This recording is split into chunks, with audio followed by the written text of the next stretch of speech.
Ni leur âge, ni leurs fonctions respectives n'auront empêché le président du Faso de tenir un langage de vérité.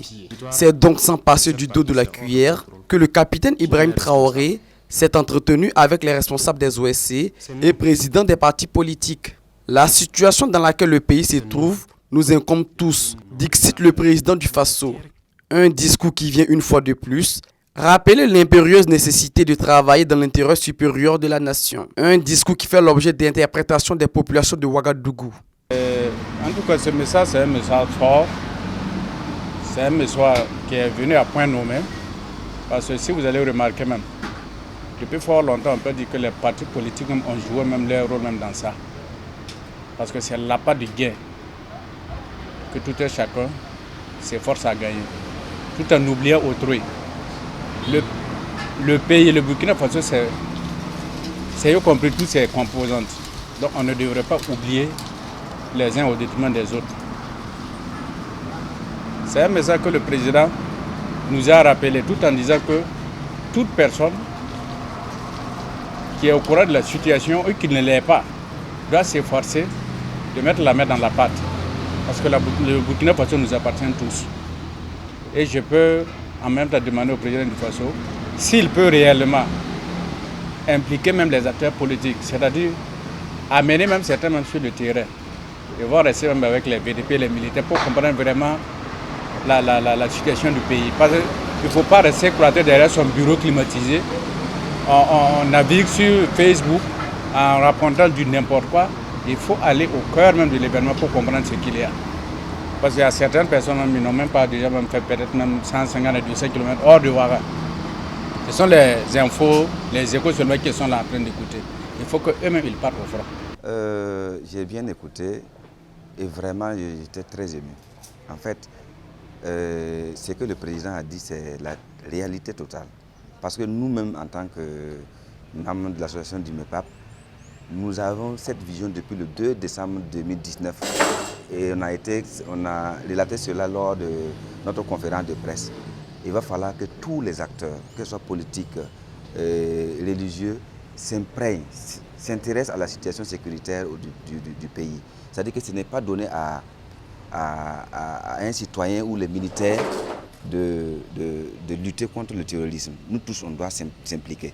Nous, on pense que le pays va très bien, les politiciens et tout ça là, c'est que nous voulons seulement que le pays revienne en paix. Voilà, c'est ce que nous souhaitons pour que le président fasse son travail, pour que le pays revienne en ordre seulement. C'est ce que nous souhaitons seulement.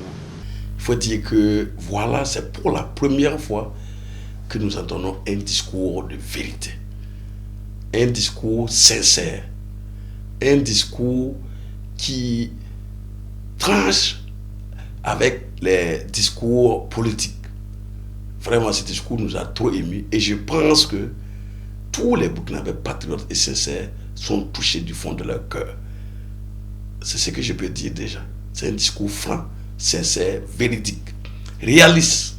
Un autre fait marquant du discours du président du Faso durant cette rencontre est la mobilisation générale pour lutter efficacement contre le terrorisme.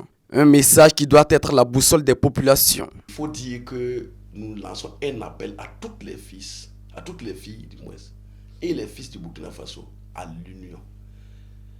Tous les jeunes, ou même vieux, de se tourner vers ce recrutement des VDP, les volontaires pour la défense de la patrie, soit en s'enrôlant, soit en mettant les moyens physiques, spirituels au profit des VDP et des FDS, ou en tout cas en étant actifs, en galvanisant nos troupes, non en les démoralisant. Qu'on laisse les questions personnelles et individuelles et les intérêts partisans pour penser à la nation et surtout à la génération future. Peuple du Burkina Faso, nous avons été héritiers des travaux durs, labeurs de nos grands-parents. Que nous puissions aussi, nous aussi, laisser un pays à nos petits-fils, un pays digne, vivable. Les ressources sont là, il suffit qu'il y ait de la bonne volonté. Donc nous lançons un appel à l'union, à l'unité et au réveil de toutes les consciences collectives et individuelles. Je crois que le président a déjà lancé cet appel. Je ne fais qu'appuyer ce que le président est en train de faire actuellement. enrôlons-nous comme des VDP, mobilisons-nous, restons solidaires pour pouvoir vaincre le terrorisme au Burkina Faso. Je suis d'avis vraiment avec ce que le message du président du Faso. En tout cas, le président du Faso, on le félicite. C'est un jeune engagé. Il faut que tout le monde l'accompagne dans ce sens. Il faut que tout le monde l'accompagne. Voilà. Vraiment, je vous remercie. En tout cas, nous on demande beaucoup de soutien pour tous ceux qui peuvent nous aider seulement pour que les djihadistes finissent au Burkina. Voilà. Tous ceux seulement qui peuvent nous aider pour que la djihadiste leur finisse seulement, c'est ce que nous souhaitons seulement. Pour la survie du peuple burkinabé, le président du Faso invite l'ensemble des couches de la société à se lever comme un seul homme et se battre pour le pays. Boaba TV, l'autre télé by Pro Org.